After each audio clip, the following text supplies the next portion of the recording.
Un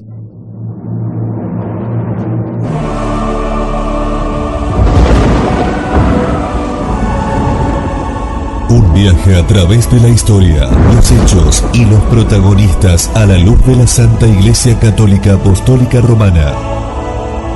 Historias de hombres ejemplares que lo dieron todo por servir a Dios nuestro Señor.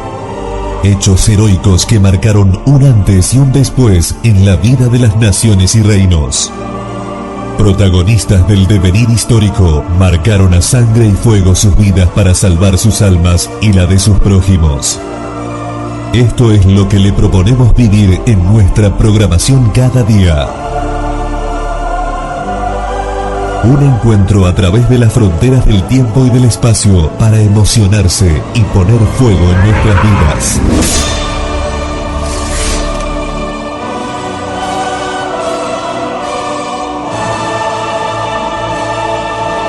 Radio Cristiandad, 24 horas para que Cristo reine.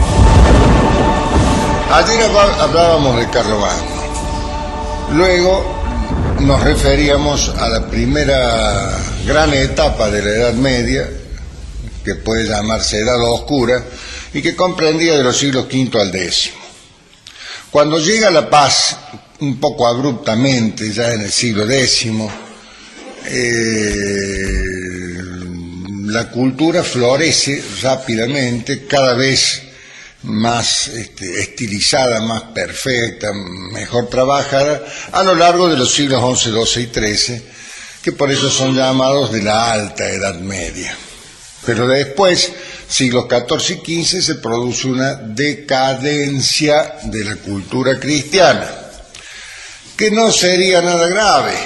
La cristiandad ha en realidad oscilado siempre en periodos de perfección y de decadencia. Podríamos haber salido de ese estado si no fuera que apareció un movimiento, resultado de fuerzas ocultas conjuntas, herejes, alquimistas, oscurantistas, y otros que trabajaron bajo la superficie e hicieron aflorar el humanismo y el renacimiento, que fueron movimientos que hicieron temblar a la cristiandad en crisis, en decadencia. Ahora, esta influencia nefasta del humanismo y del renacimiento se dio muy fuerte en Alemania, precisamente donde estalló la Reforma Protestante. Y apenas sí tuvo alguna influencia de tipo estético en España, donde la fe católica era muy fuerte y no podían estas doctrinas afectar el espíritu nacional, a pesar de que en España se estaba en crisis.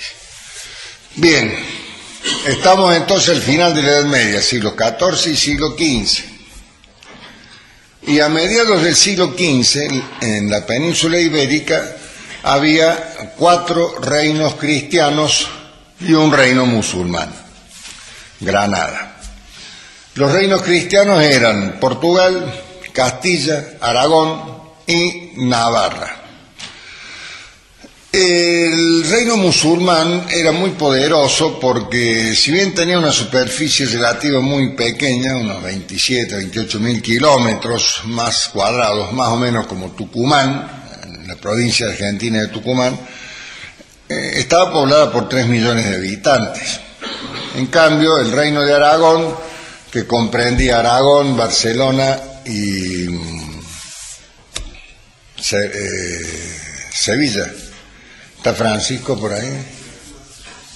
Bueno, Valencia, claro, la ciudad que había conquistado el Cid y que después tomaron los catalanos-aragones. Bueno, este reino estaba poblado por 1 millón de habitantes. Y es un detalle pero no es un detalle que debamos pasar muy por alto. Porque, primero, estos son datos que nos suele ocultar la historia, que nosotros no tenemos presente, y entonces modernamente nos hace tener una especie de espíritu mágico indígena, de no comprender cómo puede hacer un Estado o una nación para ser poderosa. Lo que importa es la energía. Los catalanos aragoneses tenían un escaso litoral marítimo. Compárenlo con el que tiene la Argentina, más de 2.000 kilómetros, y sin embargo no tenemos flota poderosa. Los catalanes desarrollaron, los catalanos aragoneses, una flota mercante y una flota de guerra que se apoya en la mercante,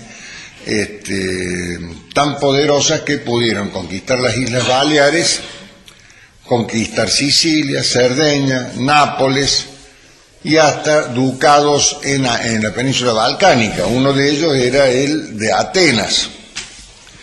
El resto de los reinos de la península, Galicia, Asturias, Vizcaya, León, Castilla la Vieja, Castilla la Nueva, Extremadura, Andalucía, Murcia, pertenecían a Castilla. Castilla estaba poblada por entre 5 y 6 millones de habitantes.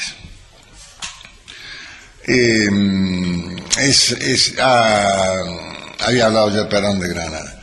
Esos reinos cristianos habían detenido su avance contra los musulmanes porque atravesaban un periodo de corrupción Castilla y de problemas con Francia en Aragón.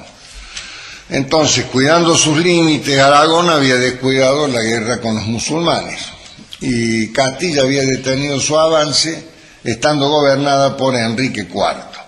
Enrique IV era hijo de Juan II, del primer matrimonio de Juan II, medio hermano de Isabel, a quien le llevaba 22 años.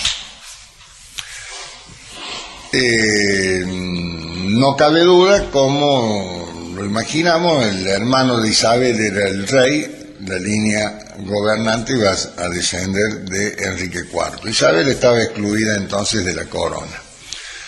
Y Fernando era el hijo menor, el conde de Viana era su hermano mayor y heredero al trono.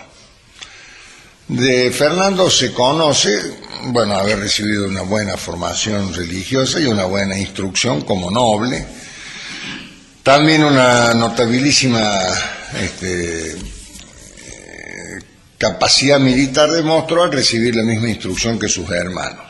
En cierta oportunidad, se realiza en París un torneo, una justa caballeresca, invitan al duque de Viana, porque el rey de Aragón era un poco viejo ya, pero enferma. Entonces al padre no le queda más remedio que enviar a su hijo de 14 años a esta justa. Fernando triunfa con 14 años en la justa caballeresca, venciendo a caballeros de mayor edad y se suponía mayor capacidad de combate. Esto es como para tener una idea de su capacidad militar, porque en todas las batallas que se van a realizar bajo su reinado, él va a estar al frente. Ya hablaremos de sus condiciones políticas. Bien, esta es la situación de España, agravada por la presencia de judíos y marranos, que son los judíos que se han convertido al cristianismo, pero que en el fondo siguen siendo judíos y practicando las ceremonias judías.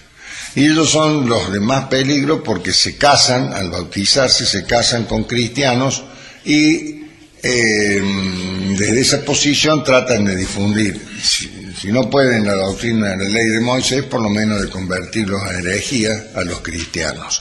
También hay problemas con los moros, que son siempre un factor de problemas sociales, y los moriscos, que son los moros supuestamente bautizados, pero falsamente convertidos al cristianismo. El otro gran problema es la crisis de la Iglesia, la corrupción del clero. Todos esos problemas están presentes cuando Isabel y Fernando vienen al mundo. Isabel nace en 1451, Fernando en 1452, es menor que ella en un año. Pero ya hemos hablado de Fernando, los pocos datos que hay, o al menos de los que yo he dispuesto en Córdoba. De Isabel hay más datos, que es lo que hacen que Fernando quede reducido al consorte de Isabel, aunque en realidad no es así. Isabel tiene por las condiciones propias de su sexo, una cierta espiritualidad que nos llama, nos atrapa, nos lleva a considerarla más. Pero Fernando es el estadista, Fernando es el que funda el Imperio Español. Lo decía Felipe II, cada vez que pasaba frente a un cuadro de su bisabuelo, decía: a este le debemos todo, porque Fernando echó las raíces organizativas, hablábamos ayer de eso, las raíces o las bases organizativas de un gran imperio. Y de Isabel, ¿qué sabemos?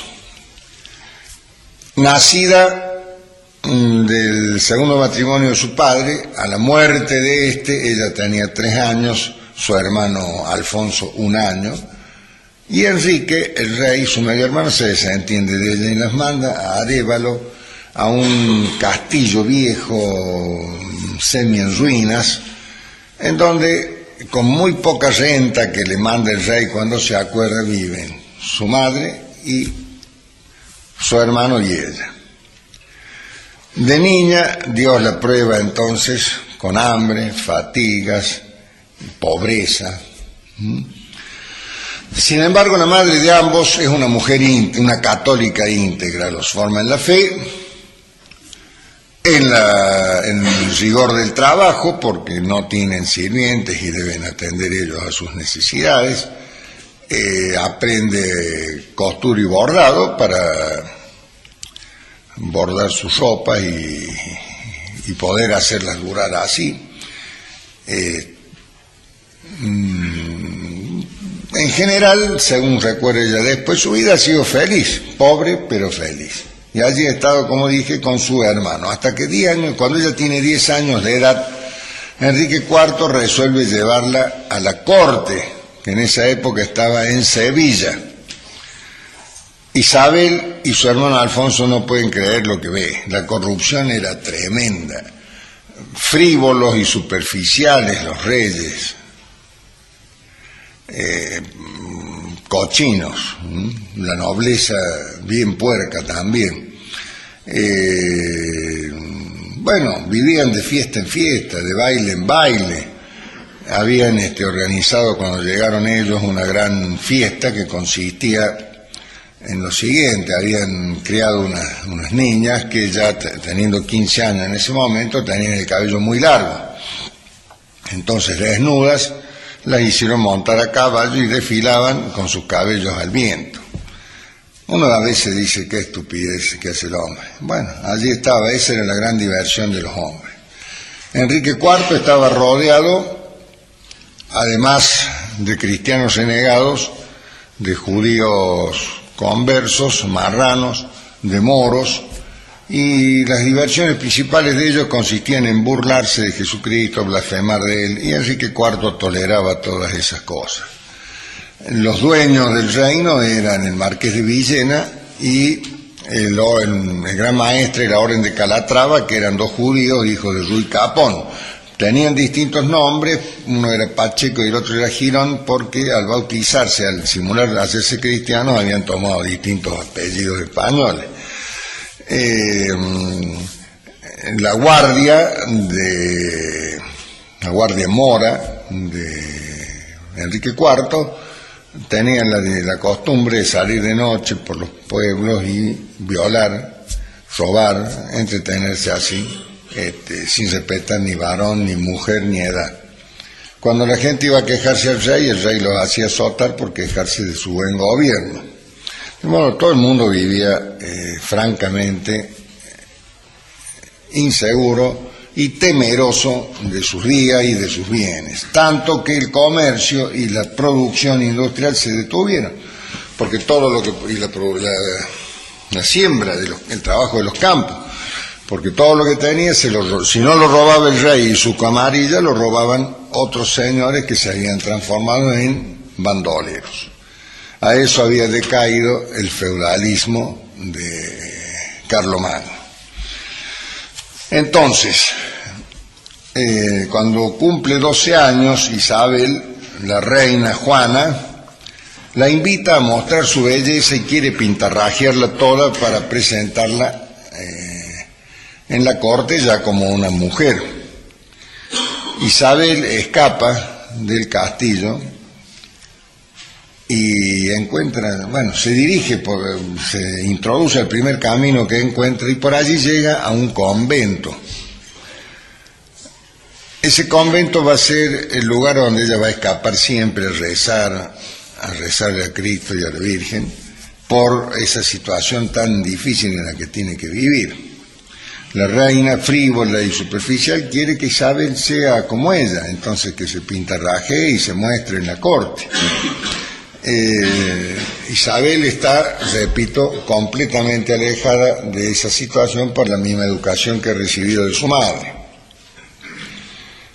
A los 13 años Isabel conoce a una mujer, a una niña de la edad de ella, Beatriz Bobadilla, que era también muy piadosa y entonces nace allí una amistad muy grande entre ellas, rezaban juntas, se dirigían juntas a ese monasterio a rezar y su vida en común, su vida de amistad la sostiene más fuertemente en esta situación por la que atraviesa.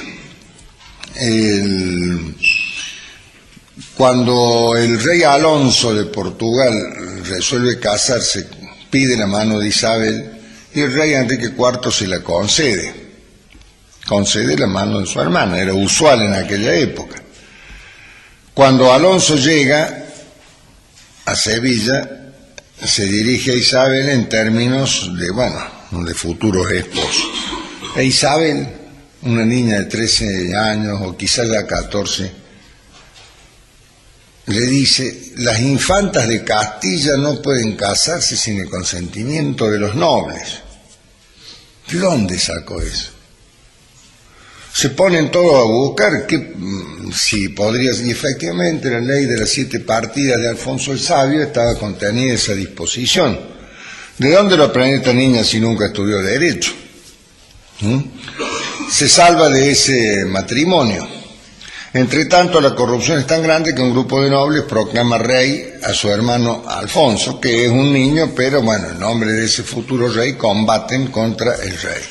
Isabel es convertida en rehén de su medio hermano Enrique IV, mientras la guerra tiene lugar. La guerra dura poco porque cuando Alfonso toma Sevilla, huye Enrique IV, al poco tiempo muere. Isabel entierra a su hermano y se retira a un convento a orar. Y allí está algo que para mí es muy significativo. El convento donde ella se retira está en Ávila. Y me hace pensar mucho en Santa Teresa. Isabel es muy dada a la meditación, tanto como Santa Teresa. Isabel es fundadora, como lo es Santa Teresa. Y Santa Teresa es una propagadora de la fe, como lo es Santa Isabel. Será santa.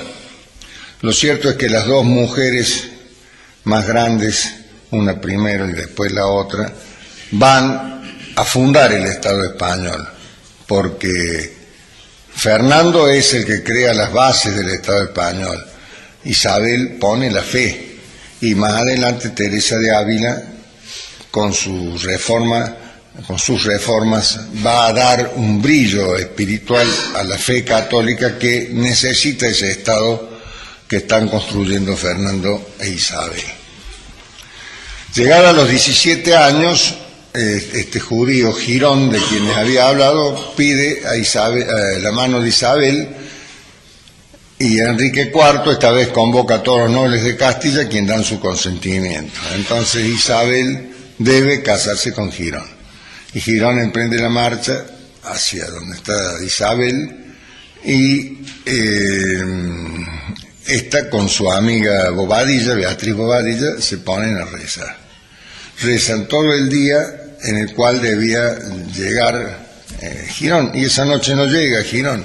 Isabel sigue rezando toda la noche, pide que se muera Girón o que se muera ella, pero que ese matrimonio no se consume.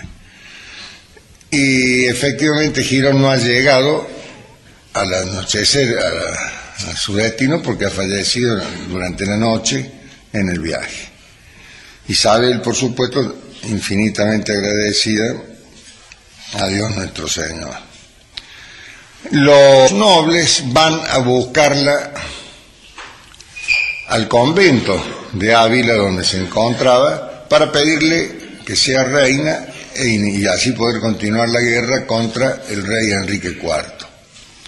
Pero Isabel no acepta, pero se compromete a consultar, dice, os prometo consultar esta propuesta a Dios nuestro Señor, y se retira al convento nuevamente. Los nobles van y hablan con Enrique IV y le dicen, si quiere el final de la guerra, nombre heredera del trono a Isabel. Para hacerlo, Enrique IV tiene que pronunciarse públicamente sobre su honra, porque ocurre que él está casado con una tal Juana, que tiene en la corte un amigo que se llama Beltrán, muy amigo, demasiado amigo. Y cuando nace la hija de Enrique IV, a la cual él llama Juan, el pueblo directamente la bautizó Juana la Beltraneja. Juana, la hija de Beltrán, no del rey.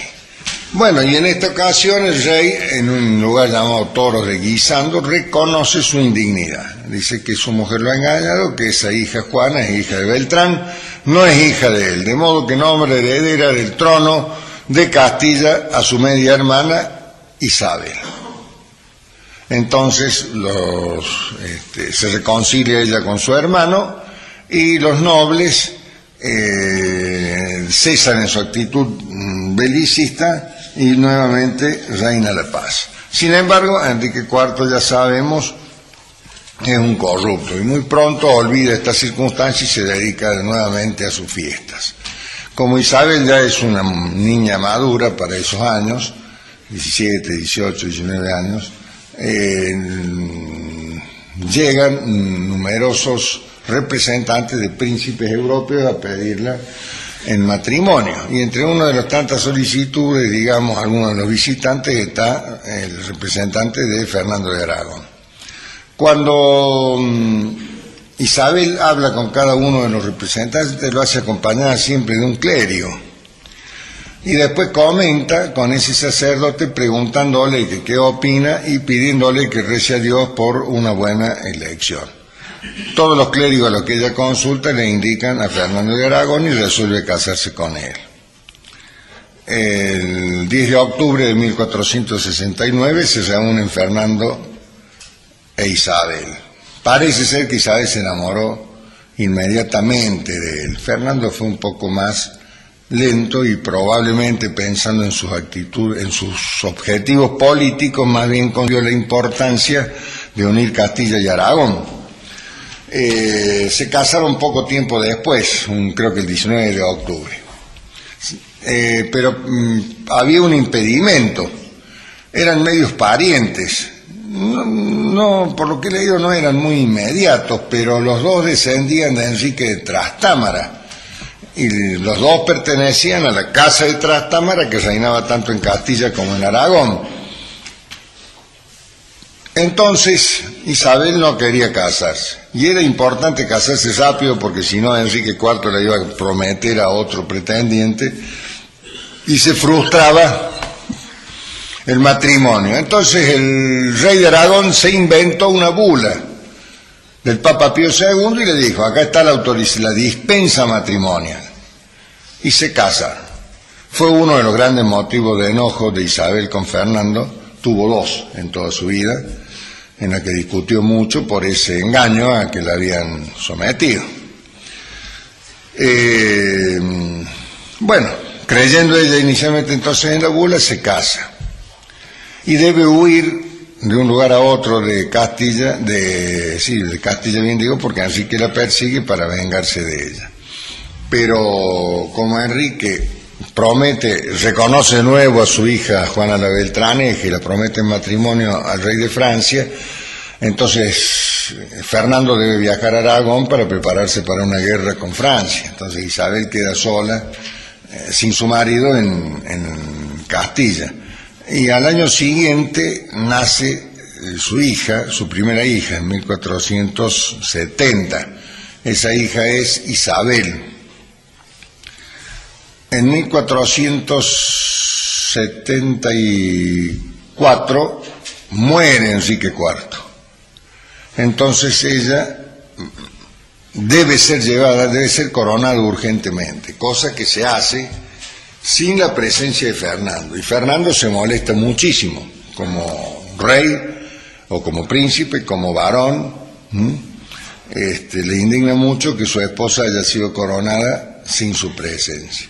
Lo que ha llamado la atención en la coronación de Isabel es que ella rompió el protocolo.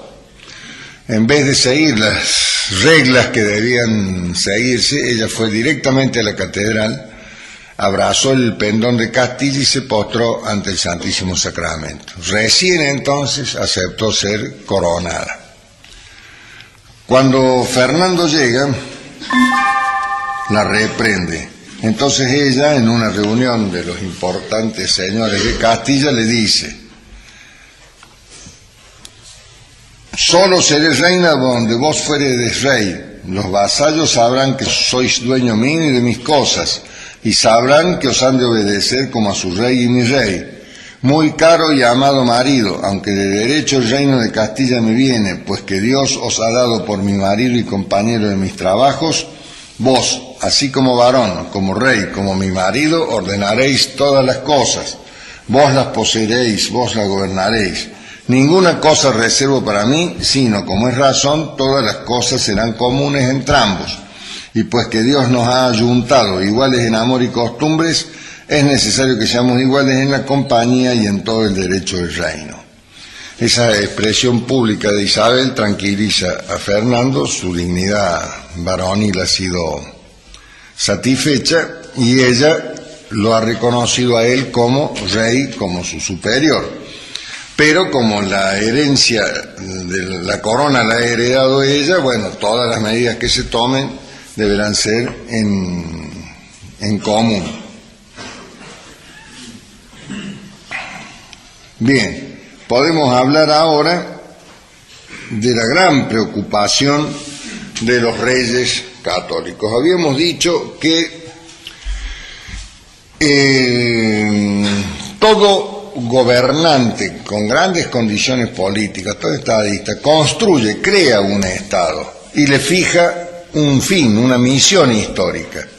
Para ello es imprescindible la unidad. Y Fernando e Isabel dedican todos sus esfuerzos a lograr la unidad nacional. Poco después, en 1479, va a ser nombrado Fernando rey de Aragón. Y entonces en conjunto se dedican a esa actividad de lograr la unidad. La unidad va a ser, o va a tener que reconocer tres aspectos: religioso, político y territorial. ¿Cómo se logra la unidad religiosa? España sufre el problema de los moros y moriscos. España sufre el problema de los judíos y de los marranos.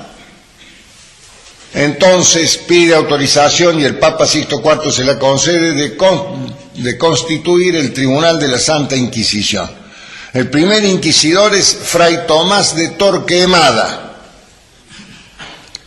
que tiene la misión de averiguar, inquirir, si los judíos conversos son cristianos verdaderos o en secreto practican el judaísmo, si en secreto van difundiendo doctrinas heréticas. Es una especie de agencia de inteligencia, de una CIA teológica, que es necesario para mantener la unidad nacional. Si no, es imposible que la fe sea la misma o única, que es lo que va a lograr fundir a ambos reinos, a Aragón y a Castilla.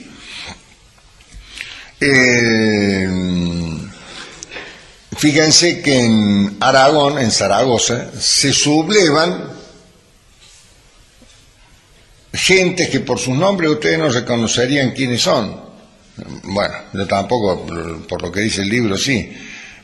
Magistrados, funcionarios, obispos, sacerdotes, todos judíos conversos, con nombres españoles, que resuelven tomar las armas para oponerse al Tribunal de la Inquisición y a esas investigaciones que se les van a hacer. dinero de que disponen, porque están en los cargos más poderosos, es tal que pagan gente, aún a los mismos cristianos le pagan un sueldo para que tomen las armas y combatan. El judío en general nunca va a combatir, manda a otros a combatir en su lugar. Un tal Susan, que pasa hoy en Argentina por ser un apellido árabe, un tal Susan era el jefe de esta insurrección que fue descubierta a tiempo y sofocada. Ahora, cada tanto en España ocurrían matanzas de judíos, como ocurría en toda Europa. ¿Por qué? Porque el pueblo salía a combatir a sus enemigos, y lo combatía de una manera torpe, matándolos en sus casas, en la calle, etc. Isabel, para evitar estas matanzas, establece un sistema legal para juzgarlos y castigarlos, y de esta manera salva a todos de los ataques del populacho. ¿Por qué digo a todos? Fíjense que si en una ciudad se atacaba a 10 judíos conversos acusados de judíos secretos, junto con los cristianos salían 50 judíos conversos a perseguir a los otros. ¿Por qué? Porque por temor querían demostrar que eran cristianos y de esa manera salvarse. Ocurrió, por ejemplo, en Segovia, donde un tal Cabrera, que era el jefe militar y político, judío converso, vio la sublevación del pueblo en su contra. Inmediatamente otro judío converso, el obispo Arias Dávila, se puso de acuerdo con el pueblo para atacarlo a este, no sea que fueran a sospechar de él. Entonces la Santa Inquisición estableció un orden y se obligaba al pueblo a respetar las decisiones de ese tribunal. Nadie va a salir a matar judíos en ninguna parte. Todos tienen que esperar lo que el tribunal diga. Si el judío es culpable, va a ser castigado, y si no, absuelto. Como que fue absuelto el Cabrera porque era un cristiano sincero, tan sincero como el obispo, y que quizá había sido perseguido por una especie de exceso de celo que tenían los viejos cristianos con los judíos conversos. ¿A qué se debía ese exceso de celo? A que los judíos conversos, por lo general, se convertían al casarse con un cristiano. Pero nunca se casaban con aldeanos, con albañiles, sino siempre se casaban con gente noble, de alcurnia. Entonces adquirían empleos lucrativos, adquirían empleos que les daban poder. En la época de corrupción, Enrique IV les había dado el poder de recaudar impuestos, y se quedaban con una parte, el resto se lo daban al rey, e incluso había judíos que tenían una función suplementaria a la que cumplían los judíos que cobraban impuestos. Estos judíos podían meter preso o matar a aquel que no pagara, al cristiano que no pagara impuestos. Entonces todas estas cosas son eliminadas por Isabel y pone en su cargo a cristianos reconocidos. Con todo, Isabel no es enemiga de los judíos. Ese es el verdadero espíritu católico. Una cosa es prevenirse y otra cosa es matarlos. Entonces, por ejemplo, ¿cuál era la gran prevención que existía en todas las ciudades de España? El barrio, el cerrado, la judería. Un barrio cerrado por grandes muros con una sola puerta. Por allí entraban y salían los judíos, pero esa ley ya no se cumplía porque Enrique IV había relajado todo el sistema. Isabel vuelve a aplicarla, a esa ley.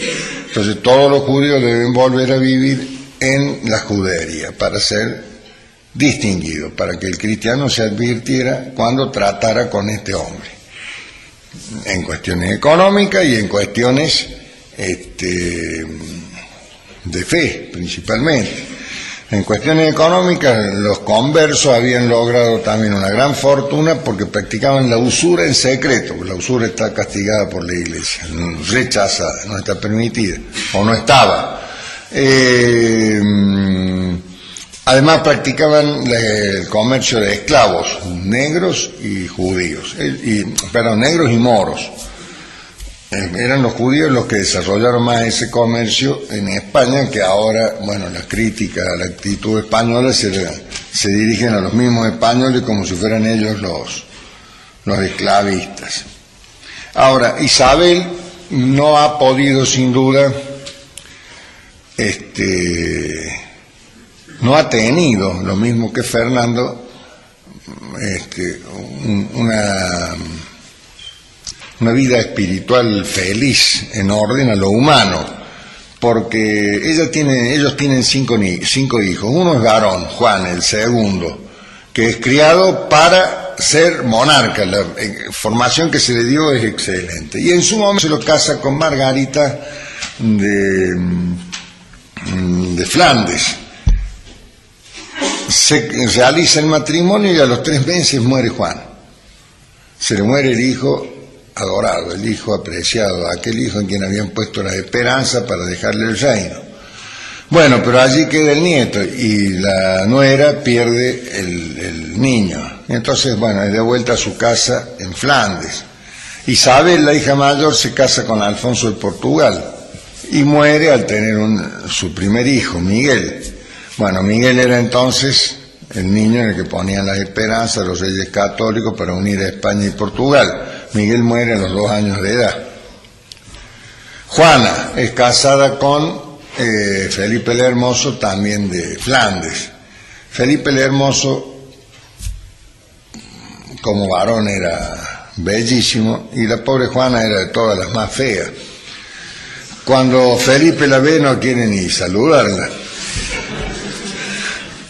Y la abandona, la deja ahí en la corte de Flandes, al extremo de que Juana tiene que escribirle a los padres pidiéndole dinero porque no tienen de qué vivir ella y todo el séquito que la ha acompañado.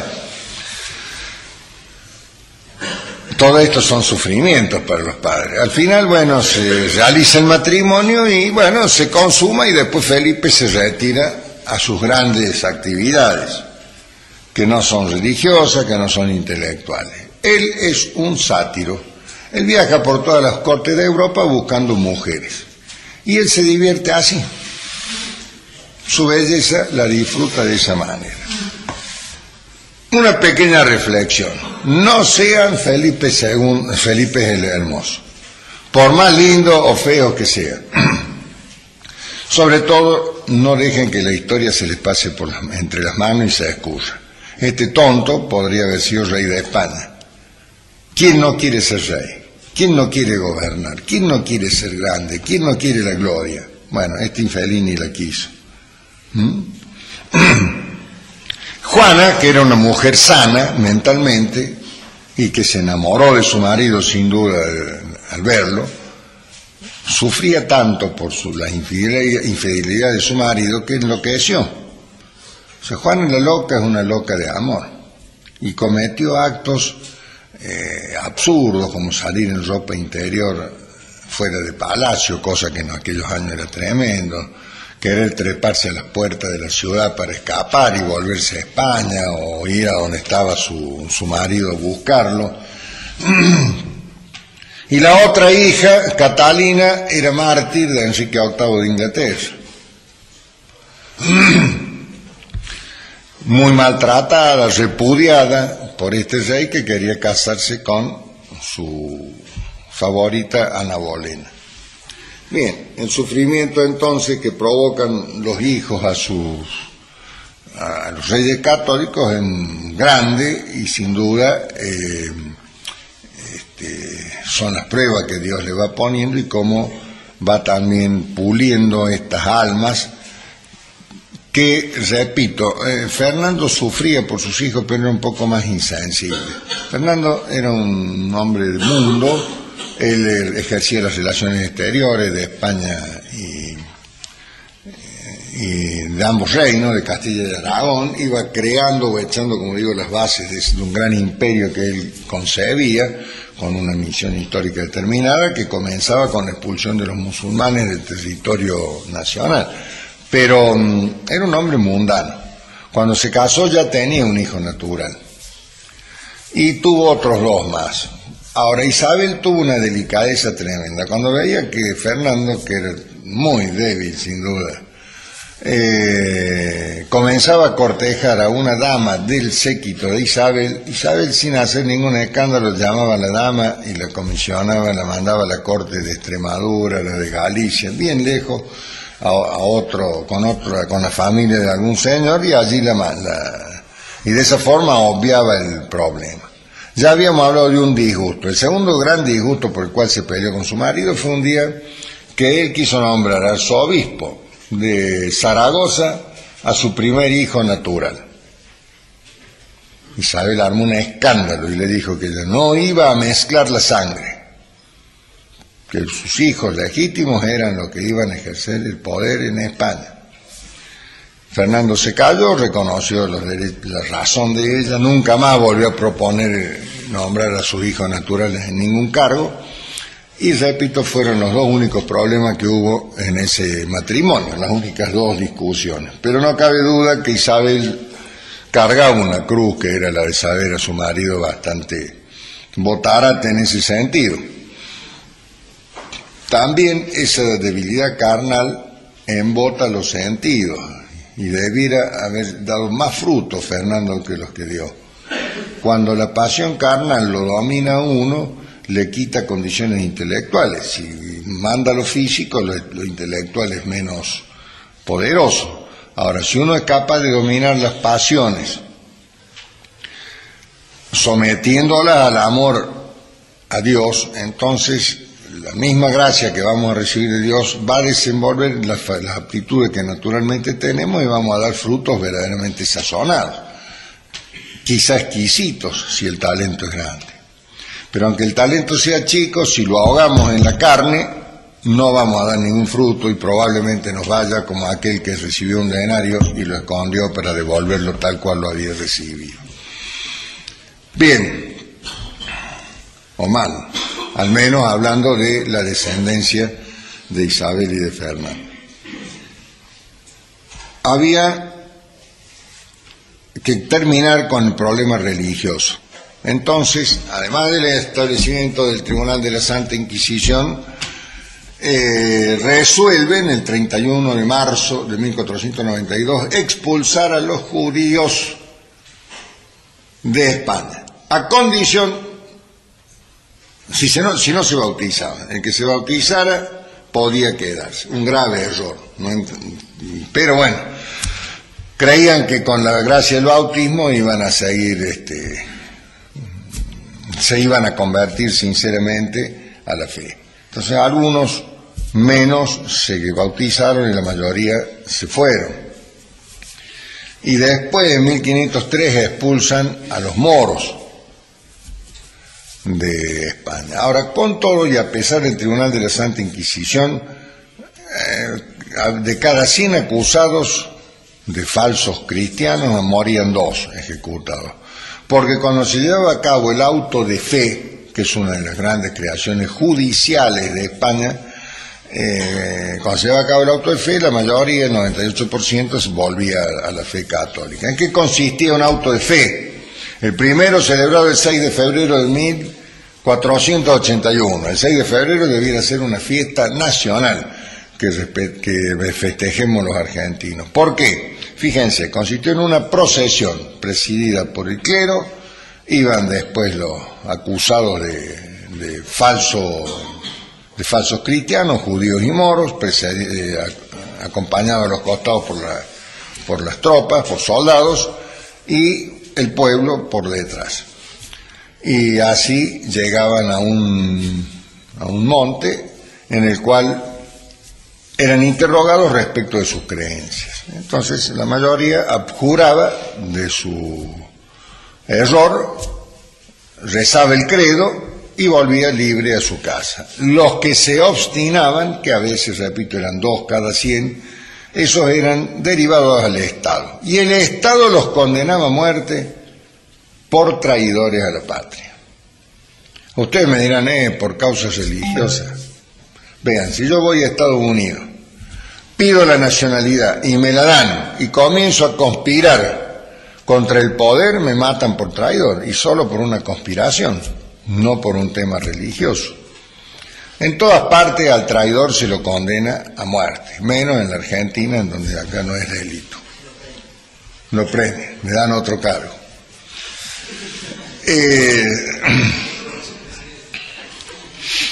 Hablando o continuando con algunos aspectos espirituales, Isabel tuvo 5 confesores.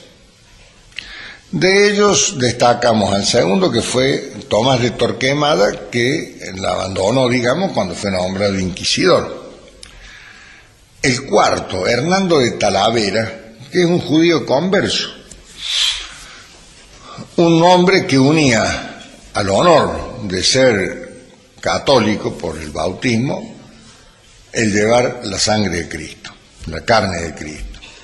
Ese sacerdote fue llamado un día, aceptó ser el confesor de la reina, entró a la sala donde tenían lugar las confesiones y allí esperó sentado en un sillón. Entró Isabel, se arrodilló, ya los habían presentado, ¿no? Se arrodilló y como el cura quedaba sentado, entonces Isabel se para y le dice: es costumbre en Castilla que el sacerdote se arrodilla al lado del rey para la confesión. Y entonces el cura levanta la cabeza y le dice: acá no hay reyes ni reinas, este es el tribunal de Dios y hay solo pecadores. Y yo, aunque indigno, soy ministro de Dios, así que arrodíllese y confiésese. Terminante, a Isabel, por supuesto, como a todos nosotros nos gustan los curas duros, se arrodilló y bueno, fue su confesor durante mucho tiempo, y aún cuando lo nombró después, lo hizo nombrar, le pidió al Papa que lo nombrara arzobispo de Granada, todavía le continuaba consultando cosas por correspondencia. Entonces se había quedado sin confesor y preguntó a quién podía buscar, y le dijeron: bueno, allá en un convento hay un viejo ya, 56 años, llamado Jiménez de Cisneros, el superior de un monasterio, y allí estaba tranquilamente viviendo su vida religiosa este sacerdote. Isabel entonces concibe, para poder analizarlo a este sacerdote, la siguiente idea: le pide a su amiga Beatriz Bobadilla que se vista con la ropa de reina, y tras Beatriz Bobadilla van 3 mujeres, una de ellas Isabel.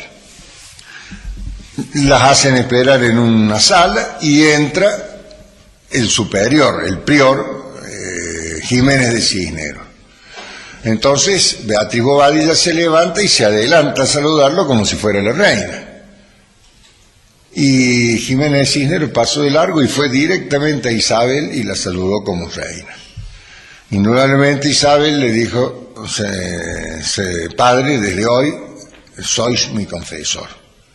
Y él le dijo: no, señora, yo me quedo en el convento. Tuvo que recurrir al arzobispo de Toledo para sacarlo del convento y llevárselo a Palacio para que las confesara, para que fuera su asesor. Era un cura bastante cabeza dura. También lo veía en su función que cuando el arzobispado de Toledo quedó vacante, pide al Papa no solo que lo nombre arzobispo de Toledo, sino cardenal, porque el cardenal de España residía en Toledo, tenía la sede en Toledo. El Papa se le envía la designación, entonces cuando la recibe Isabel, muy contenta, lo llama a su confesor y le da la bula. Y Jiménez Cisneros lee la bula y cuando termina la tira al piso. Dice: esto solo se le podía ocurrir a una mujer. Y se fue.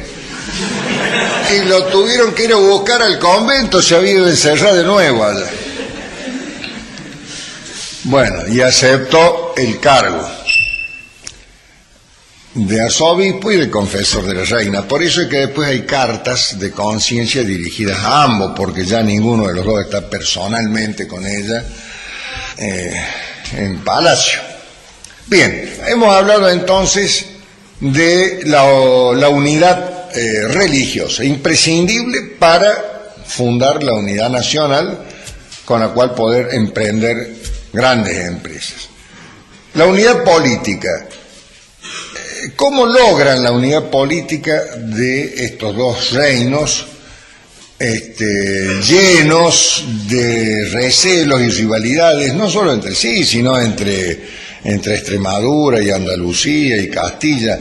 Porque al no haber un rey como la gente, al ser Enrique IV un corrupto, los nobles se dedicaban a robarse bienes entre ellos, entraban en guerras, recelaban uno de otro, había alianzas y y ruptura de alianzas.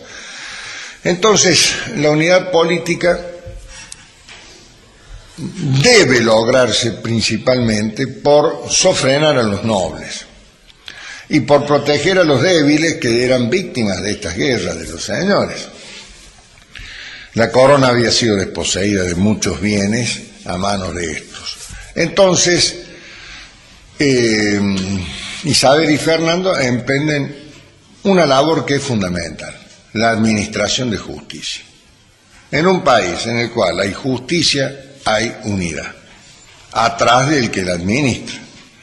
Fernando e Isabel resucitan una vieja costumbre: el rey administra justicia los días viernes de cada semana, y entonces comienzan a viajar, están 2 o 3 meses en cada provincia de España, tienen varios auxiliares que de lunes a jueves reciben las causas, les hacen como un pequeño resumen, y el viernes ellos lo leen y resuelven sin abogados, sin recursos, sin honorarios, sin vuelta, así, esto es así, la resolución es esta. Y entonces el pueblo comenzó a ver que las decisiones perjudicaban a los nobles y los favorecían a ellos, porque verdaderamente eran víctimas, les habían quitado las cosas, el noble les había sacado alimento, sus 2 chanchos y sus 3 gallinas. ¿Por qué le iba a dar razón al noble? El noble era un ladrón, había robado. Entonces el pueblo comienza a advertir esta justicia de estos nobles, de estos soberanos tan jóvenes, los ama y los sirve incondicionalmente. Y así lo van haciendo en todos los reinos de España donde se encuentran. Cuando llegan a Galicia, que era el peor lugar, allí los señores feudales eran verdaderos bandoleros. El primero que acusan es a Álvaro Yáñez de Lugo, el más poderoso de los caballeros de Galicia y el más delincuente. Había cometido una torpeza incalificable agravada por toda una serie de circunstancias, la víctima una niña, muerta ya.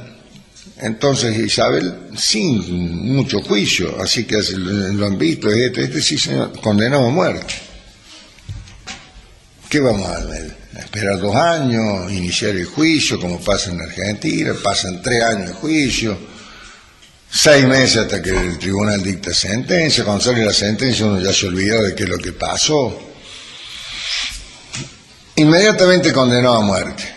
Y Yáñez de Lugo le ofrece a la corona, como sería de rico, una suma superior a la renta anual de la corona. Entonces no faltan los vivos, los consejeros de la reina, que le dijeron: acepte, ¿sabe el bien que podemos hacer con esa plata? Isabel dijo: nada paga a los bienes puede hacer la justicia. Y lo hizo matar, lo ajustició. Y no cabe duda que el efecto benéfico de esa ejecución fue superior infinitamente a la plata que podría haber recibido. Inmediatamente hizo la guerra a todos los señores. Fernando iba al frente de las tropas, los vencía y arrasaba los castillos. Todos los caballeros de Galicia quedaron reducidos a nada, precisamente por su infidelidad, por su falta de ética. Fernando e Isabel van a Santiago de Compostela y se postran ante el altar, ante la tumba del apóstol Santiago. Ya han logrado gran parte de la unidad política con solo la administración de justicia. Los mismos nobles se dan cuenta de la honestidad de los reyes y todos entonces están tras de ellos. Se toman medidas en el orden económico, con lo cual favorecen la producción nacional, evitan la importación de tantas cosas que traían judíos y moros de otras partes. Nace una industria que ya comienza a ser importante, como el hilado, los telares, los viejos tejidos de otras épocas. En el orden legislativo reorganizan las leyes existentes, porque los abogados, siempre lectores de las leyes, había 2 grandes códigos: la Lex Romana Visigotorum y la Ley de 7 partidas.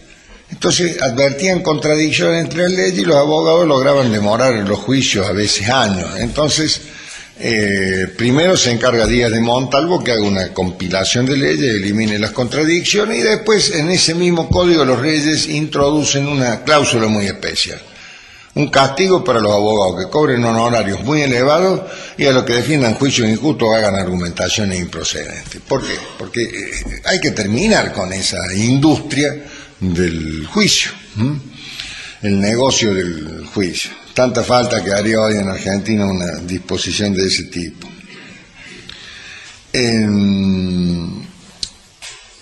La administración de justicia fue favorecida también por la siguiente circunstancia. Al ver los jueces inferiores que los reyes aplicaban la ley y no permitían presiones a los jueces inferiores, el juez inferior comienza a aplicar sanciones cuando corresponde. Entonces se ven liberados del temor al hombre de poder. Hay también la depresión de los nobles, y acá hay el apartado que más importante debe ser para la consideración que venimos realizando. Se deprime a los nobles, o sea, se les quita todo el poder que hasta ese momento tenían, porque no eran los mismos que tenían en el feudalismo que ha creado Carlomagno, sino que se habían excedido en la atribución, en sus atribuciones. Por ejemplo, acuñaban moneda, usaban las armas reales, se trataban a sí mismos como reyes en la correspondencia real, y después habíamos visto ya la corrupción en la que habían incurrido. Entonces los reyes les quitan todas esas atribuciones que no son propias y jerarquizan nuevamente la sociedad. Entonces le dan la misma función constitucional a los señores feudales. Ojo cuando digo constitucional, que no les suene mal. Cuando hablo de constitucional me estoy refiriendo a lo propio que constituye a la persona o a la institución. ¿Comprenden? Entonces, cuando el señor feudal es reducido a su función constitucional, es decir, a aquella que tenía cuando fue creado el condado, el ducado, el marquesado, entonces tenemos una constitución real, que no es escrita. Pero todas las tareas funcionales de los señores feudales, de las corporaciones que ya han sido creadas en el fin del siglo XI, comienzo del siglo XII, o sea, las agremiaciones por profesiones de todos los productores de la sociedad, también son jerarquizadas, reducidas a sus niveles constitucionales, y se construye una nueva pirámide que llega a los reyes católicos. Ellos son entonces, como Carlomagno, la cabeza de un Estado centralizado en las funciones generales, relaciones exteriores, guerra y paz, leyes generales. Pero hay autonomías locales, eso está heredado de Roma, está heredado de Carlomagno. Los condes eran los que gobernaban en los condados que les había adjudicado Carlomagno. Esa es la mejor forma de Estado. Y eso es lo que se llama un Estado, no sé si se han dado cuenta ya, un Estado federal, una centralización de las principales funciones y una descentralización de las locales. Y allí en ese Estado, ese es el Estado moderno que han creado los reyes católicos, que reconoce un marco jurídico creado por la moral cristiana. No como modernamente hay un marco jurídico al que nada lo rodea. Es la ley por la ley. El derecho que es fuerza por sí mismo.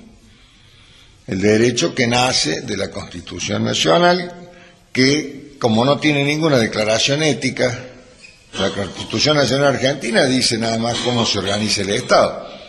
Poder ejecutivo, legislativo y judicial. Los reyes eran entonces responsables ante Dios, ante la historia y ante los órganos de gobierno, los nobles y las corporaciones que integraban el reino. Ese Estado es el Estado propiamente católico, esa es la verdadera monarquía católica. Y no la confundamos con la invención de los franceses. Y no me vengan a decir que no les tengo simpatía a los franceses. El Estado que crea Luis IX en Francia, que es el organizador de los factores de poder del Estado, el que crea la monarquía en Francia es Luis IX. Y después los otros Luises, dejando de lado a San Luis... ¿No? ¿Quién dije? No, San Luis IX es... Claro, San Luis es noveno, entonces este es Luis XI. No manejo bien el latín. Él es el creador del Estado con métodos inmorales. Y después los Luises que le suceden, l'État c'est moi, el Estado soy yo, después de mí el diluvio, o sea, reyes a los que no les importa nada. Reyes que quieren establecer como ley su capricho.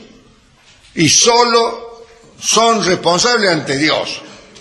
Nadie tiene derecho a exigirle ninguna explicación. Esa monarquía es la que causó la lógica rebelión. La monarquía comenzó a ser odiada porque era una monarquía absolutista, era una monarquía basada en el capricho de un gobernante. Una tiranía que incluso abusaba de la religión católica para engrandecer a la casa, bueno, ya eran los Borbones, a la casa de Borbón. Y esa casa de Borbón reinó después en España en el siglo XVIII, hasta 1810.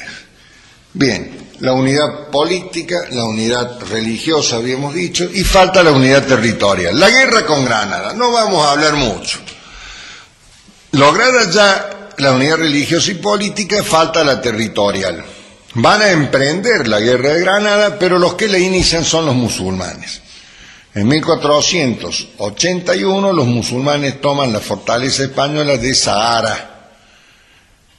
Inmediatamente don Rodrigo Ponce de León, que es el gran héroe de la campaña contra los musulmanes, es el Cid campeador de los reyes católicos, Rodrigo Ponce de León se mete en territorio musulmán y a 40 kilómetros de Granada, de la capital, toma la fortaleza de, bueno, no recuerdo, Salema, no me acuerdo cuál es el nombre. O sea, queda un enclave cristiano a 40 kilómetros de Granada. Y se inicia una guerra que dura 10 años, 11, hasta 1492. Cuando todas las fortalezas han ido cayendo, las fortalezas musulmanas en poder de los católicos, se ha producido una circunstancia muy especial. A veces Fernando tenía que atacar porque, bueno, era la oportunidad militar para hacerlo, pero cuando había alguna posibilidad de demora, la misma tropa le pedía por la presencia de Isabel. Isabel iba y arengaba a las tropas y combatían con una energía inusual. Y en algún momento en que Fernando no pudo combatir, como en una fortaleza de Baza, ya en la montaña, pero descendiendo hacia el litoral marítimo, o sea, no tan elevada, Isabel arenga a la tropa y los jefes de Fernando toman el mando y empieza una nevada en un lugar donde no nevaba nunca. Y la nieve corría por el viento hacia la fortaleza de Baza y la nieve no los dejaba ver a los musulmanes. Los cristianos entraron y tomaron la ciudad. El jefe, Sidi Yayasa, el musulmán, se convirtió al catolicismo. La costumbre de Isabel era también esperar atrás de las tropas el resultado de la victoria, y Fernando ya sabía que una vez vencidos los musulmanes debían ser enviados hacia atrás, hacia donde estaba su esposa. Y cuando llegaban, Isabel los hablaba y lograba muchas conversiones a la fe católica. Ya creo que aquí nomás podemos comenzar a hablar sin ninguna duda de Santa Isabel. Santa Isabel, como les había dicho, y me gusta, me parece que así debe ser, me gusta compararla con Santa Teresa de Ávila. La predicación convierte. Isabel convertía a los moros, a los enemigos que acababa de vencer. Sin duda una mujer extraordinaria, que por las debilidades de su marido no va acompañada en esa santidad por por él. Bien, termina la Reconquista en 1492, ya habíamos dicho que en marzo son expulsados los judíos. Volvemos un poco atrás con el cardenal Jiménez de Cisneros, nombrado cardenal de España por cosa o invento de una mujer, y hablando con los reyes católicos advierte la decadencia del clero español, que era común a toda Europa, y comienzan entonces una reforma católica de la Iglesia, no una reforma de la Iglesia católica, una reforma de las malas costumbres del clero. El ejército es enviado por los reyes católicos cuando Jiménez de Cisneros le dicen tal convento debe ser cerrado. Y allí va la tropa y saca a los curas con sus mujeres y sus hijos a la calle y cierran el convento. Sí, la corrupción es tan grande que los curas ya habían llegado hasta emancebarse y usaban las rentas de los conventos y monasterios en vez de atender escuelas, en vez de atender hospitales, para vivir bien ellos. Entonces Cisneros decía, prefiero convento cerrado antes que malos curas dando malos ejemplos. En muy poco tiempo el clero español se purificó. Cuando llegaron los primeros misioneros, digamos así, protestantes, lo primero que hacían era hablar mal del clero, si en todas partes de Europa se comportaba mal. Y el pueblo los echaba pedrada de donde fueran porque el clero español era ejemplar, gracias a la obra de reforma de sus malas costumbres que había iniciado el cardenal Jiménez de Cisneros.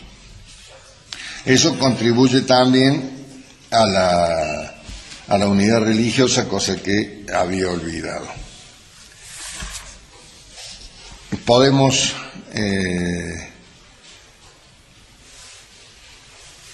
hablar al final de la muerte de Isabel.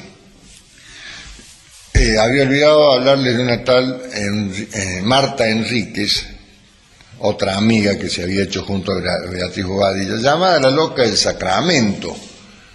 Esta niña Enríquez, cuando no se le encontraba había que ir a la iglesia, estaba adorando al Santísimo Sacramento, y la acompañó junto con Beatriz Bobadilla hasta último momento. Pero Isabel se enfermó y le costaba mucho ir hasta la iglesia a asistir a misa, porque su costumbre era oír misa todos los días. Se ahogaba, probablemente una enfermedad pulmonar. Entonces le acondicionaron una habitación al lado de la iglesia, rompieron el muro y ella, sentada en la cama, podía ver el sagrario y asistía así a misa, salvando el problema de su salud. Para terminar, vamos a ver rápidamente algunas cartas de Isabel, vamos a leer algunos párrafos nomás porque no tenemos tiempo, en las que se revelan cartas de ella a Hernando de Talavera, su ex confesor, en las que se revela cómo ella, como reina, gobernante, quiere descargar su conciencia consultando a un sacerdote. Y vamos a ver en qué problemas. Le dice, habiendo ocurrido un accidente en que un cristiano se lanza de golpe en un campamento militar contra Fernando y le pega un hachazo en la cabeza, en la nuca. La herida era grandísima, el médico decía que entraban 4 dedos en la herida, en fin, mucha sangre, pero gracias a Dios no fue tan peligroso. Pero ella entonces le pregunta, pues vemos que los reyes pueden morir de cualquier desastre, como los otros. Razón entonces es de aparejar a bien morir, o sea, puesta ella ante las circunstancias, bueno, he tomado conciencia, soy reina y puedo morir, entonces debo prepararme. Y dígolo así, porque hay gran diferencia de creerlo y pensarlo a gustarlo. Una cosa es pensar, sé que voy a conocer que voy a morir, pensar que puedo morir, pero otra cosa es que me guste, me agrade, sabiendo que voy a ver a Dios. Y aunque mi rey, habla de Fernando, se vio cerca de la muerte, yo la gusté más veces, porque ella le pidió a Dios la salvación de Fernando y que ella muriera en lugar de él. Entonces le dice, antes que otra vez guste la muerte, quiero en especial la paga de mis deudas. Entonces le encomienda cómo debe hacer y qué debe hacer si ella muere para pagar, por ejemplo, deudas que tiene con sus criados. Con que las reclamen deberá darle el dinero. En tal parte hay ella se comprometió a vestir para la boda a una niña pobre, bueno, allí debe estar el confesor atendiendo esas circunstancias. Dice, agradeciendo después la recuperación de su marido, dice, no sé cómo sirvamos a Dios, que no bastarían otros de mucha virtud a servir esto. ¿Qué haré yo que no tengo ninguna? Vean la humildad de esta mujer. Ahora, respecto de Fernando, que se nos aparece como un poco medio esquivo y lejos de esto, apenas recibe Isabel la noticia del golpe de arma que le han dado en la nuca a su marido, va corriendo a la búsqueda de él. Y llega justo el sacerdote que la ha llamado para confesar. Y entra Isabel primero y la echa. Le dice, no va a entrar el cura. Entonces quiere hablar primero con el sacerdote. Y después que el sacerdote lo ha confesado, va a hablar con su mujer.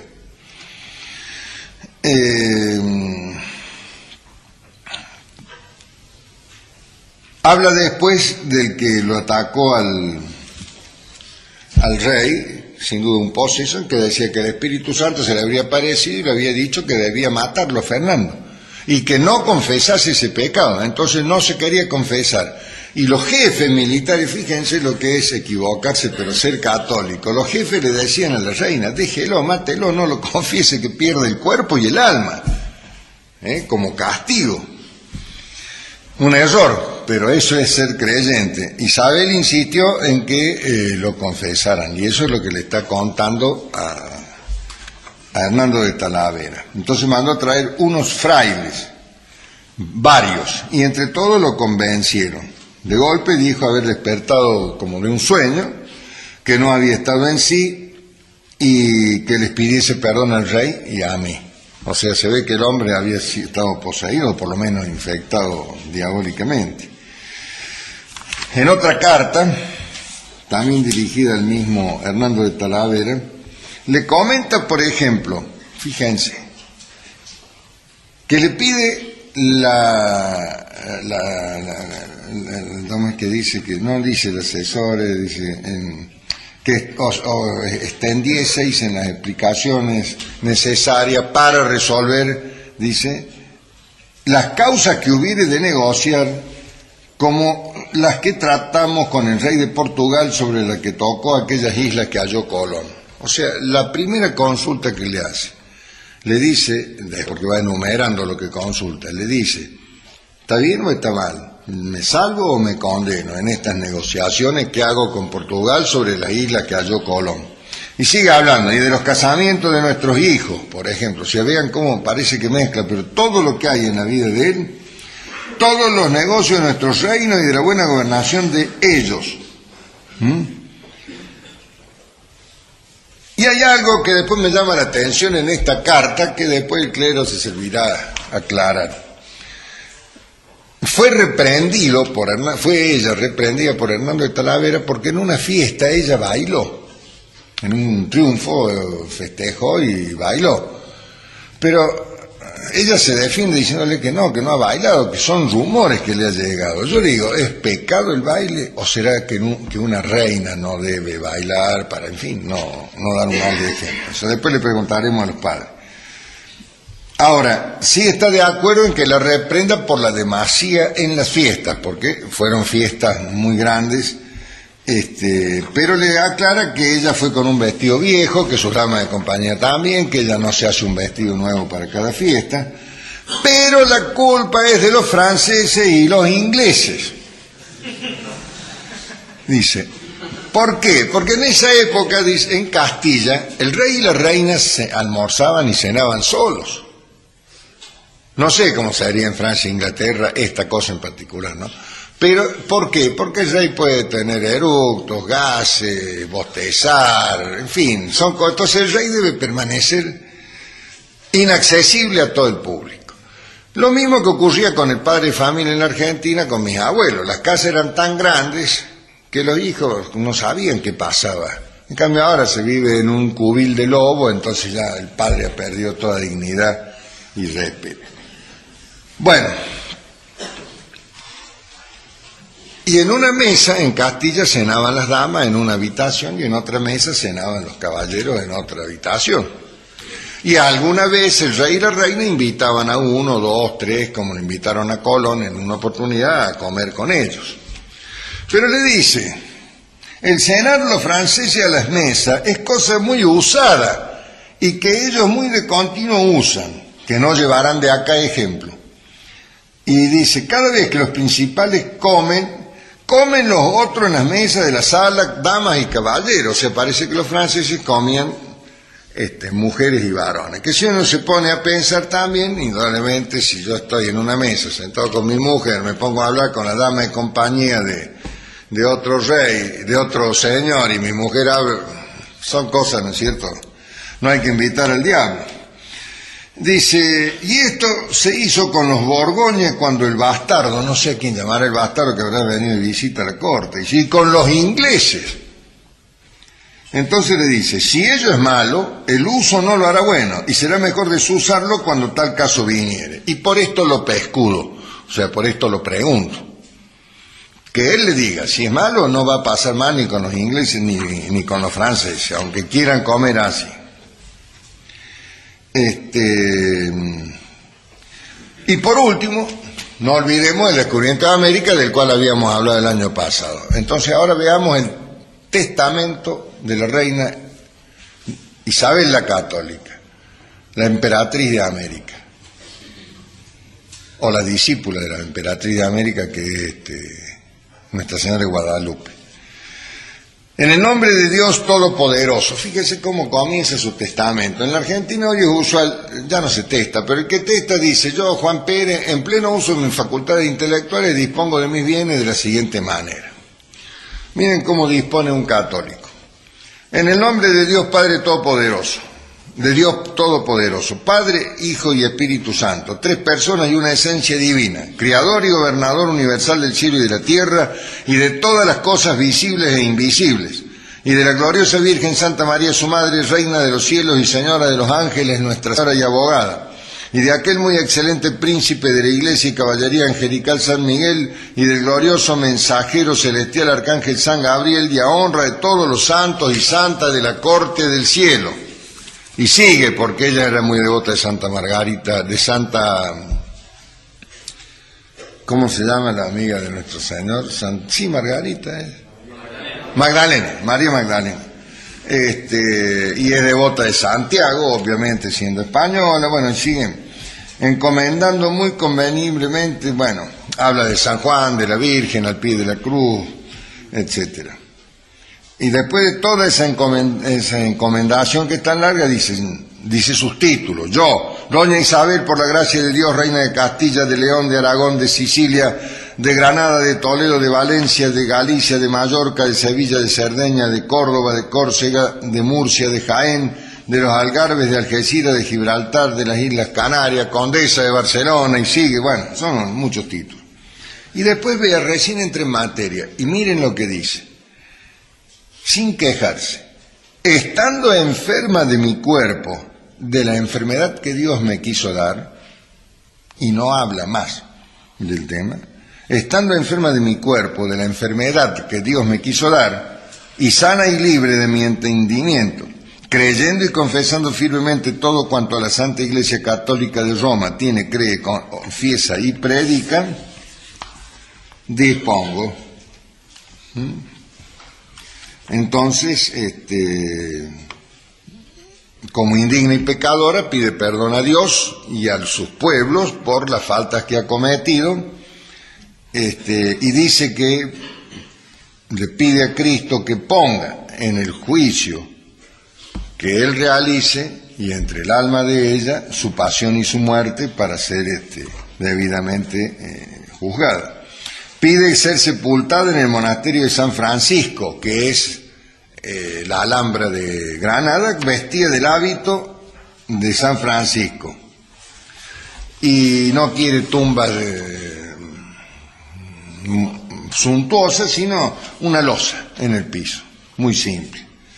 que se haga el oficio divino en su honor, pero que los gastos de misas y vigilias y velas y todo eso se donen a los pobres a condición de que recen por su alma y que se donen las velas a las iglesias pobres de su reino.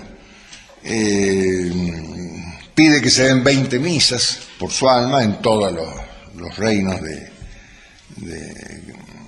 España, que paguen todas sus deudas y cargos, que Atan le dice muy especialmente a su hija Juana y a su yerno Felipe que atiendan muy expresamente a los pobres, que no le falten a los indios, que siempre administren la justicia por amor a los gobernados. Bueno, deja en particular una limosna a Nuestra Señora de Guadalupe. Y acá hay una cuestión, fíjense, geopolítica, en donde ella habla de la ciudad de Gibraltar con su fortaleza y vasallos y jurisdicción. Dice que mando a la dicha princesa mi hija y al dicho príncipe su marido y a los reyes que después de ella sucederán en mis reinos, que siempre tengan en la corona y patrimonio real de ellos la dicha ciudad de Gibraltar, con todo lo que le pertenece.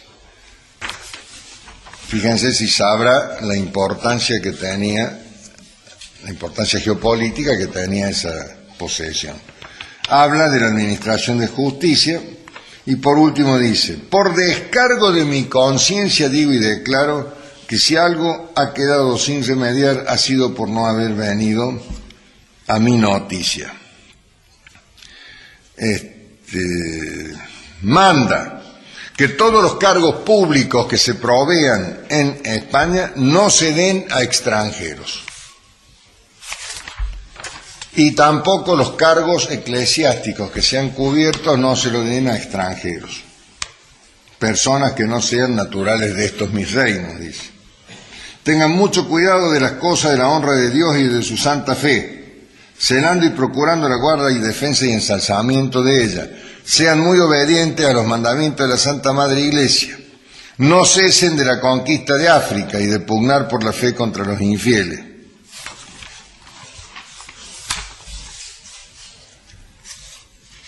Bueno, y por último, después de disponer de sus bienes, que sin duda han sido muchos, dispone que lo que quede se den a las iglesias y monasterios para las cosas necesarias al culto divino y los del Santo Sacramento.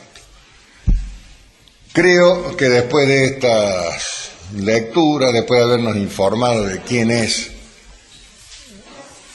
son Fernando e Isabel, de ella podemos decir sin duda que es la madre de la hispanidad, comprendiendo a la España de aquellos siglos y a toda América española, y que es sin duda una santa.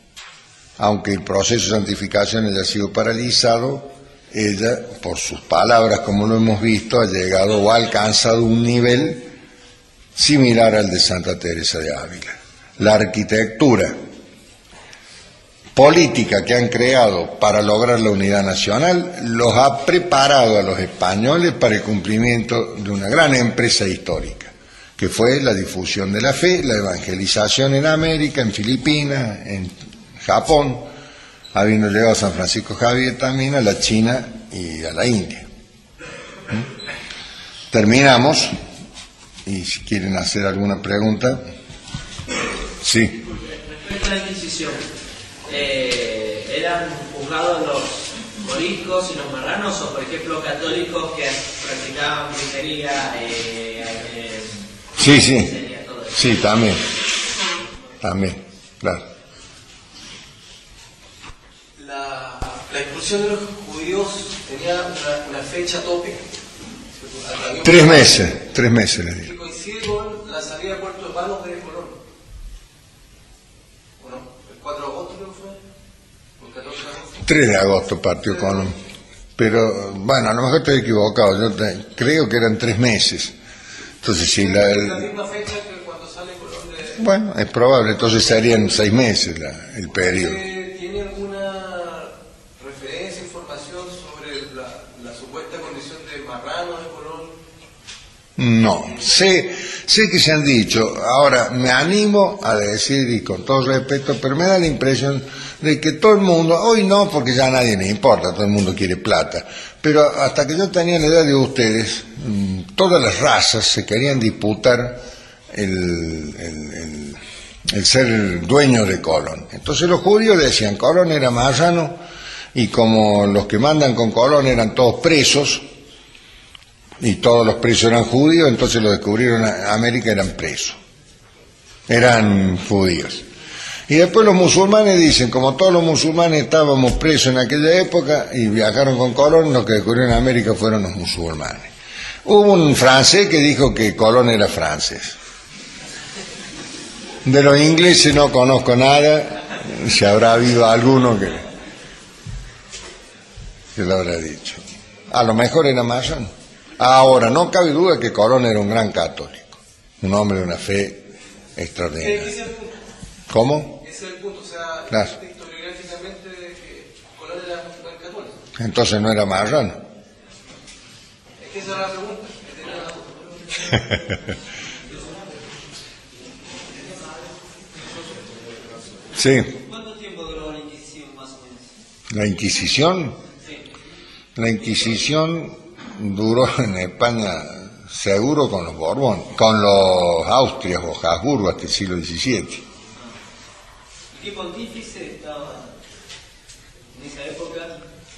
En que se establece la Inquisición, Sí. Sixto IV.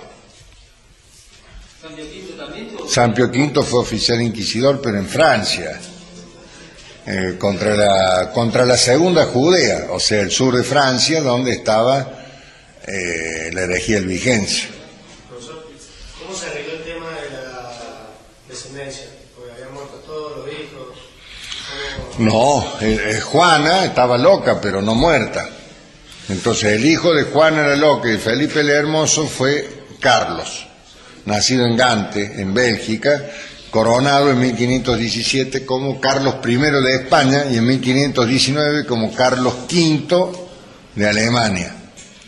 Y hereda la corona de Carlomagno, y en 1530 es coronado emperador cristiano emperador romano por el Papa, último emperador coronado por un Papa. Entonces España y Alemania fundaron un solo Estado. ¿Cuáles son las circunstancias que motivaban la matanza de los judíos? Especialmente me refiero a cómo tallaba la conciencia de que existían crímenes rituales, si realmente existían, en qué grado y cantidad. ¿Me explican? Sí, sí. Los judíos han seguido, y en esto no quiero hablar como Hitler, pero todos, en general los autores, por ejemplo Amador de los Ríos, que es un español pro-judío, él dice, como todos los otros que hablan así, que los judíos siguen en un proceso en cada país, llegan y son muy bien recibidos, después prosperan de modo no muy claro y después son repudiados. Bien, en ese prosperar primero pueden jugar factores como la envidia, ¿no es cierto? Yo he vivido siempre acá pobre, este llegó ayer y ahora es rico. Ahora, esa habilidad que tiene el judío para hacerse dinero no es una cosa que agrade, porque se convierte, no es una conversión sincera, pero gracias a la conversión puede ascender socialmente, siempre está en la recolección de impuestos, siempre está en un cargo o función pública, bien rentada y expectable, pero además practica la usura en secreto. Y además se los descubre, como pasó acá en América, a 5 judíos que se reunían a blasfemar de Jesucristo y pisoteaban crucifijos y bueno, entraron a la habitación, lo descubrieron y lo juzgó la Inquisición, ¿no es cierto? Entonces, haciendo esas cosas en secreto, máxime cuando mataban a un niño es más fácil encontrar a un cadáver, entonces el pueblo se indignaba y salía en masa a la calle a matar judíos. Ahí sí no discriminaba, mataba a todos. El pueblo no distingue. Se morirían muchos inocentes, pero bueno, también sería un martirio que Dios les daba para salvarlo.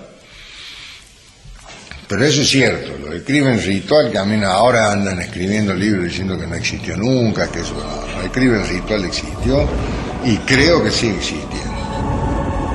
Un viaje a través de la historia, los hechos y los protagonistas a la luz de la Santa Iglesia Católica Apostólica Romana. Historias de hombres ejemplares que lo dieron todo por servir a Dios nuestro Señor. Hechos heroicos que marcaron un antes y un después en la vida de las naciones y reinos. Protagonistas del devenir histórico, marcaron a sangre y fuego sus vidas para salvar sus almas y la de sus prójimos. Esto es lo que le proponemos vivir en nuestra programación cada día. Un encuentro a través de las fronteras del tiempo y del espacio para emocionarse y poner fuego en nuestras vidas.